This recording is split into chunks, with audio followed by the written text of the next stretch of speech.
বাংলাদেশে কি সেনা বিদ্রোহ আসন্ন? কারণ প্রায় ২৬ জন সেনাকর্তার বিরুদ্ধে অপরাধ ট্রাইব্যুনালে মামলা দায়ের হয়েছে। এটা এখন একেবারে প্রকাশিত খবর। জেনারেল ওয়াকারুজ্জামান অনেক চেষ্টা করেও আটকাতে পারেননি। এই সেনাকর্তাদের বিরুদ্ধে গ্রেপ্তারি পরোয়ানা জারি হয়েছে, ফলে তীব্র ক্ষোভ সঞ্চার হয়েছে সেনাবাহিনীতে। গতকাল ঢাকা সেনানিবাসে ৫৬ জন উচ্চপদস্থ সেনাকর্তা বৈঠক করেছেন। এই পরিস্থিতিতে যে প্রশ্নগুলো উঠছে তা হলো, এক, সেনা অফিসারদের বিরুদ্ধে এই সিদ্ধান্ত কেন নিল ইউনূস সরকার? দুই, এর পেছনে আন্তর্জাতিক ষড়যন্ত্র আছে কি? তিন, গতকাল ৫৬ জন সেনাকর্তার বৈঠকে কি আলোচনা হলো এবং কি সিদ্ধান্ত হলো? চার, সেনা বিদ্রোহের সম্ভাবনা কতটা? পাঁচ, সেনার মধ্যে যে পাকিস্তানপন্থী অংশ আছে তারা ফয়জুর রহমানের নেতৃত্বে সরকারের সঙ্গে আছে, তাদের ভূমিকা কি হতে চলেছে? এবং ছয়, শেষ, এই পরিস্থিতিতে সরকার পতনের সম্ভাবনা কতটা? এই প্রশ্নগুলো সংক্ষেপে আলোচনা করব এখনকার প্রতিবেদনে। ইউনূস সরকারের সর্বশেষ সংকট বাংলাদেশের রাজনৈতিক পরিস্থিতি যে অত্যন্ত উত্তেজনাপূর্ণ করে তুলেছে সেটা বলাই বাহুল্য। আন্তর্জাতিক অপরাধ ট্রাইব্যুনালে ২৮ জন ব্যক্তির বিরুদ্ধে মানবতা বিরোধী অপরাধের অভিযোগ আনা হয়েছে, যার মধ্যে রয়েছেন অন্তত ২৫ জন সাবেক এবং বর্তমান সেনা কর্মকর্তা। এর ফলে সেনাবাহিনীর অভ্যন্তরে তীব্র ক্ষোভ উত্তেজনার সৃষ্টি স্বাভাবিক। কিন্তু ইউনূস সরকারের এই সিদ্ধান্তের কারণ কি? মোহাম্মদ ইউনূসের নেতৃত্বাধীন অন্তরিম সরকার বা অন্তর্বর্তী সরকার সেনা কর্মকর্তাদের বিরুদ্ধে এই আইনি ব্যবস্থা নেয়ার পেছনে রয়েছে গুম, গোপন আটক এবং নির্যাতনের অভিযোগ। এই মামলাগুলো মূলত র্যাপিড অ্যাকশন ব্যাটালিয়নের টাস্ক ফোর্স ইন্টারোগেশন সেল এবং ডিজিএফআই এর জয়েন্ট ইন্টারোগেশন সেলে সংঘটিত অভিযোগ থেকে উদ্ভূত। তবে এও বাহ্য, আগে কহ আর। এই সিদ্ধান্তের পেছনে রয়েছে আরও এক বড় রাজনৈতিক কৌশল। ইউনূস সরকার ইসলামী বিপ্লবী গার্ড IRA, যেটা ইরানে আছে, তার আদলে বাংলাদেশ সেনাবাহিনীকে পুনর্গঠনের পরিকল্পনা করছে বলে সংবাদ এসেছে। IANS লাইভ সংবাদ পোর্টালে প্রকাশিত সংবাদের শিরোনামটা একবার দেখুন, যার headline journey towards becoming an Islamic state. Journey towards becoming an Islamist state, অর্থাৎ একটি ইসলামী রাষ্ট্রের দিকে যাত্রা শুরু হয়েছে। এই প্রক্রিয়ার অংশ হিসেবে দেশের নিয়মিত সশস্ত্র বাহিনীকে ভেঙে দিয়ে জামায়াতে ইসলামীর প্রভাবাধীন একটি জঙ্গিবাদী সামরিক শক্তি গড়ে তোলার চেষ্টা চলছে। আন্তর্জাতিক ষড়যন্ত্রের মাত্রা এর মধ্যে পুরোপুরি। এই পুরো প্রক্রিয়ায় পাকিস্তানের ISI এবং চীনের ভূমিকা স্পষ্ট হয়ে উঠেছে। সাম্প্রতিক তথ্য বলছে যে পাকিস্তানের সাথে সামরিক সহযোগিতা বৃদ্ধি, যেটা অক্টোবর ২০২৫ সালে, এটা তো শুরু হয়েছে আগে থেকেই, অক্টোবর ২০২৫ সালে পাকিস্তানের লেফটেন্যান্ট জেনারেল তাবাসসুম হাবিবের নেতৃত্বে একটি পাকিস্তানি সামরিক প্রতিনিধি দল এই কয়েকদিন আগে ঢাকা সফর করেছে। এর আগে জানুয়ারিতে ISI এর একটি প্রতিনিধি দলও ঢাকা সফর করে। গোপন বৈঠক ও পরিকল্পনা এখানেই তৈরি হয়। বাংলাদেশের DGFI তারপর গোপনে পাকিস্তান সফর করেছে, সেখানে ভারত বিরোধী কৌশল নিয়ে আলোচনা হয়েছে। এই বৈঠকে নতুন পাসপোর্ট নিয়ে বাংলাদেশ থেকে যারা গেছে এবং ওখান থেকে পাকিস্তান থেকে যারা বাংলাদেশে এসছে তাদের পুরনো পাসপোর্ট নয়, নতুন পাসপোর্ট দিয়ে তাদের পরিচয় গোপন করে রাখা হয়েছে। সেনাবাহিনীর আভ্যন্তরীণ পরিস্থিতি কি? এই পরিস্থিতিতে বর্তমান বাংলাদেশ সেনাবাহিনীতে তিনটি প্রধান গ্রুপের অস্তিত্ব লক্ষ্য করা যায়। জেনারেল ওয়াকারুজ্জামানের নেতৃত্বাধীন গ্রুপ রয়েছে একটি, এবং এটা হচ্ছে সেনাপ্রধান প্রাথমিকভাবে সংখ্যালঘু নিরাপত্তা এবং সার্বভৌমত্বের বিষয়ে একটা অবস্থান নিয়েছিলেন। তিনি পাকিস্তানের হস্তক্ষেপ এবং সরকারের কিছু সিদ্ধান্তের বিরোধিতাও করেছিলেন, কিন্তু পরবর্তীতে তিনি জামায়াতের চাপের কাছে নতি স্বীকার করতে বাধ্য হয়েছেন। লেফটেন্যান্ট জেনারেল ফয়জুর রহমানের নেতৃত্বাধীন পাকিস্তানপন্থী গ্রুপ, এই গ্রুপটি প্রো পাকিস্তান, এটা সবাই জানে, পাকিস্তানপন্থী তারা, এবং জামায়াতে ইসলামীর সঙ্গেও তাদের ঘনিষ্ঠ সংযোগ। আর জামায়াতে ইসলামী বাংলাদেশ, তারা বাংলাদেশের দল হলেও তাদের হেডকোয়ার্টার লাহোরে। তারা সেনাপ্রধান ওয়াকারুজ্জামানকে অপসারণ করে নিয়ন্ত্রণ নেওয়ার চেষ্টা করছে বাংলাদেশ সেনার। ফয়জুর রহমানের নেতৃত্বে একটি অভ্যুত্থানের চেষ্টাও একবার হয়েছিল, সেটাও আপনাদের হয়তো মনে আছে, যদিও সেটা ব্যর্থ হয়নি। ওই যে ওয়াকারুজ্জামান যখন আফ্রিকা সফর সেরে আসছিলেন, তখন ভারতীয় গোয়েন্দা বাহিনী তাকে খবর দেয় যে তাকে এয়ারপোর্টে নামার সাথে সাথে তাকে গ্রেপ্তার করা হবে। এই জন্য তিনি শাহজালাল এয়ারপোর্টে তিনি নামেননি, তিনি এসে নেমেছিলেন তেজগাঁও এয়ারপোর্টে। আইএসআই জামায়াত প্রভাবিত গ্রুপ বাংলাদেশ সেনাবাহিনীর একটি বড় অংশ এখন জামায়াত ইসলামীর প্রভাবাধীন তারা। এই গ্রুপ আইএসআই এর নির্দেশনা অনুসরণ করছে এবং ইসলামিক রেভলিউশনারি আর্মি গঠনের পক্ষে রয়েছে, ওই ইরানের মতো, আফগানিস্তানের মতো। এই প্রেক্ষিতে সেনা বিদ্রোহের সম্ভাবনা কতটা আছে দেখা যাক। ইতিপূর্বে আমি একাধিক ভিডিওতে বলেছি, সেনাপ্রধান ওয়াকারুজ্জামানের লোভ আছে 16 আনা, কিন্তু বড় কোনো ঝুঁকি নেওয়ার সাহস নেই, যে জন্যে তিনি গত বছর 5 আগস্টে দেশের মানুষের জান মালের দায়িত্ব নিজের কাঁধে নেয়ার কথা বলেও পিছিয়ে গিয়েছিলেন।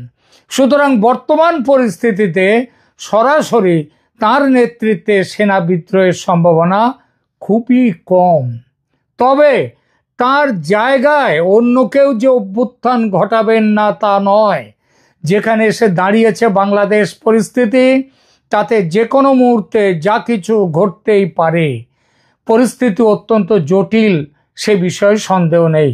এই পরিস্থিতি কেন হলো সেটা তো আগেই বলেছি, যে 25-26 জন সেনা কর্মকর্তার বিরুদ্ধে গ্রেপ্তারি পরোয়ানা জারি সেনাবাহিনীর মধ্যে তীব্র ক্ষোভ ও অসন্তোষ সৃষ্টি করেছে।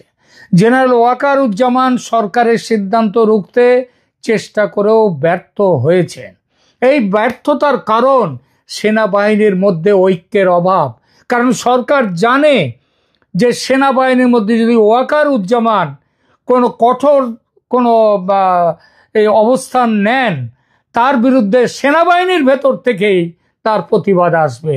ওয়াকার বিরোধী গোষ্ঠীরা এখন রীতিমতো বড় জায়গায় উঠে এসেছে। জেনারেল ওয়াকারুজ্জামান জামায়াতপন্থীদের কাছে নতি স্বীকার করার পর তিনি নামে সেনাপ্রধান এখন, কিন্তু সেখানে এখন জামায়াতের এবং জামায়াতপন্থী ফয়জুর রহমানদের তাদের ডিকটেটে চলে সেটা। ফলত আইএসআই এবং জামায়াত জোট এখন বাংলাদেশ সেনাবাহিনীতে তাদের শক্তিশালী অবস্থান তাদের। এই পরিস্থিতিতে সরকার পতনের সম্ভাবনা কতটা?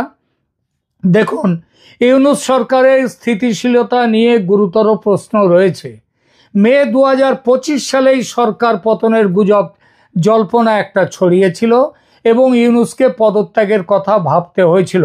কিন্তু ওই যে বললাম, সেনার মধ্যেকার জামায়াতপন্থী তথা পাকিস্তানপন্থী অংশ এখন এতটাই প্রবল এবং সেনাপ্রধান ওয়াকারুজ্জামান তিনি জামায়াতপন্থীদের কাছে এতটাই নতি স্বীকার করেছেন যে এই সরকারকে বাঁচিয়ে রেখে যারা জামায়াতপন্থী সেনা যারা তারা এবং পাকিস্তানপন্থী তারা এই সরকারকে বাঁচিয়ে রেখে তাদের এজেন্ডা সফল করতে চাইবে। তারা চেষ্টা করবে সরকার বাঁচাতে, যদি প্রয়োজন হয় তারা জেনারেল ওয়াকারুজ্জামানকে হটাতে চাইবে তার পদ থেকে। সুতরাং পদ রাখার জন্যে ওয়াকারুজ্জামান এখন একটু অন্য রকমের অবস্থান নেবেন, চুপচাপ তিনি দুকলে থাকবেন যেমন তিনি এতদিন থেকেছেন। আর তাদের এই কাজে ইউনূসের সঙ্গে থাকবেন কে? রাষ্ট্রপতি চুপ্পু। গতকাল একটি ভিডিওতে বলেছি রাষ্ট্রপতি চুপ্পু কিভাবে আওয়ামী লীগ সরকার, সুতরাং বাংলাদেশের যে জামায়াতপন্থী, পাকিস্তানপন্থী, আমেরিকাপন্থী তাদের সাথে জেনারেল রাষ্ট্রপতি চুপ্পু কিভাবে তাদের দোসর হয়েছেন। তিনি যেভাবে ইউনূস সরকারের সঙ্গে হাতে হাত ধরে অধ্যাদেশ জারি করেছেন, তাতে ওয়াকারুজ্জামানকে পদচ্যুত করে ফৈজুর রহমান বা অন্য কাউকে সেনাপ্রধান করতেই পারে এই সরকার এবং সরকারের রাষ্ট্রপতি চুপ্পু সাহেব। আর এখানেই উঠে আসছে আর একটা সম্ভাবনা যে ওয়াকারুজ্জামান কি চুপচাপ তাহলে বসে থাকবেন? তার যা পূর্ব ইতিহাস তাতে তিনি যদি এটা মেনে নিয়ে বসে থাকেন কেউ অবাক হবেন না, কারণ তিনি এক পা এগোন তো 3 পা পিছিয়ে আসেন। তাকে হয়তো এমন টোপও দেয়া হবে যে তিনি সেনাপ্রধান থাকবেন, তাহলে যেসব অফিসারদের হাতকড়া পরিয়ে ওই পুলিশ ভ্যানে করে, প্রিজন ভ্যানে করে আদালতে নিয়ে যাওয়া হলে তাতে তার আপত্তি কোথায়? তার তো কোনো ক্ষতি হচ্ছে না, কিন্তু তিনি। সুতরাং এই জন্য ওয়াকারুজ্জামান কতটা এগোবেন সরকারের বিরুদ্ধে যথেষ্ট সম্ভাবনা আছে। কিন্তু তিনি চুপ হয়ে গেলেও যে অফিসাররা বিচারের মুখোমুখি হচ্ছেন তারা তো মানতে পারবেন না, কারণ মামলা শুরু হলেই যে তাদের চাকরি যাবে, এবং সেটাও চুপ্পু সাহেব সেই অধ্যাদেশও সই করে দিয়েছেন। সেই সঙ্গে চাকরি শুধু যাবে না, তাদের জায়গা হবে কোথায়? হাজতে, তারপর জেলখানা। সুতরাং তারা তো রুখে দাঁড়াবেই, দাঁড়াতে তারা বাধ্য। এবং তাদের সঙ্গে সেনার একটা অংশ যে থাকবে, সেটা বড় অংশ না ছোট অংশ নাকি মাঝারি অংশ সেটা পরে দেখা যাবে, কিন্তু একটা সেনার একটা অংশ তাতে থাকবেই। সেই চাপ সহজ হবে না ওয়াকারুজ্জামানের কাছে, তার দু নৌকোয় পা রেখে চলা আর সম্ভব হবে না। আর এখানে ওই যাত্রা দলের বিবেক সেজে মাঝে মাঝে বড় বড় যে ভাষণ দেন, সেসব ভাষণ আর তার চলবে না। আর এখানেই আসছে সরকার পতনের সম্ভাবনা।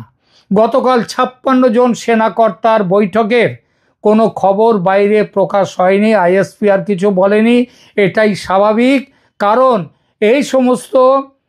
এই সমস্ত যে বৈঠক হয় তার খবর খুব গোপন থাকে, বাইরে আসে না। তবে যেভাবে বিক্ষোভের প্রকাশ দেখা গেছে সরকারের সিদ্ধান্তের ফলে, তাতে সংঘর্ষের পরিস্থিতি যে আরও প্রবল হয়েছে সন্দেহ নেই। সরকারের বিরুদ্ধে ঝাঁপাতে তৈরি তারা। সার্বিক পরিস্থিতি তাহলে কি দাঁড়ালো? বাংলাদেশ বর্তমানে একটি অভূতপূর্ব রাজনৈতিক সংকটের মুখোমুখি। সেনা কর্মকর্তাদের বিরুদ্ধে আইনি ব্যবস্থা নেওয়া সেনাবাহিনী ও সরকারের মধ্যে সম্পর্কের চূড়ান্ত অবনতি ঘটিয়েছে।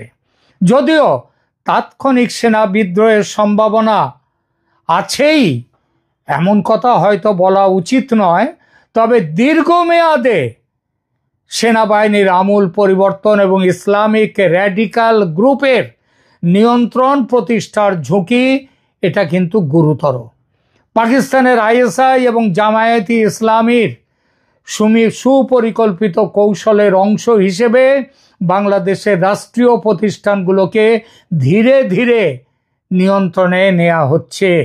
এই পরিস্থিতিতে সেনা বিদ্রোহ অন্যান্য কারণে ইউনূস সরকারের পতন কেবল সময়ের ব্যাপার, তবে তার পরবর্তী পরিস্থিতি কিন্তু এখনকার থেকে আরো অনেক ভয়ঙ্কর, জটিল ও বিপজ্জনক হতে বাধ্য। সবশেষে আসি ভারতের ভূমিকা নিয়ে দুটো কথায়। ভারত কি চুপচাপ বসে থাকবে? ভারত কখনোই বাংলাদেশকে পাকিস্তানের আইএসআই এবং ইসলামী জঙ্গিদের হাতে ছেড়ে দিয়ে নিজের দেশের শান্তি ও সার্বভৌমত্বকে বিসর্জন দিতে পারবে না। ভারত ঝাঁপিয়ে পড়তে তৈরি, কেবল উপযুক্ত সুযোগের অপেক্ষায় আছে। সেনাবাহিনী ও সরকারের বিরুদ্ধে এই যে তীব্র দ্বন্দ্ব বর্তমানে, সেই সুযোগ এনে দিয়েছে ভারত সরকারের কাছে। সেনাবাহিনীর মধ্যে যদি বাংলাদেশে যদি সেনাবাহিনী রাস্তায় নেমে আসে বিক্ষোভে, এবং যদি সেখানটায় কোনো সেনা অভ্যুত্থান গোছের যদি কিছু হয়, তাহলে ভারত সেই সুযোগ নিতে বাধ্য, নেবেই। সুতরাং আগামী যে কোনো দিন বড় কিছু যে ঘটতে চলেছে বলাই যায়। ধন্যবাদ।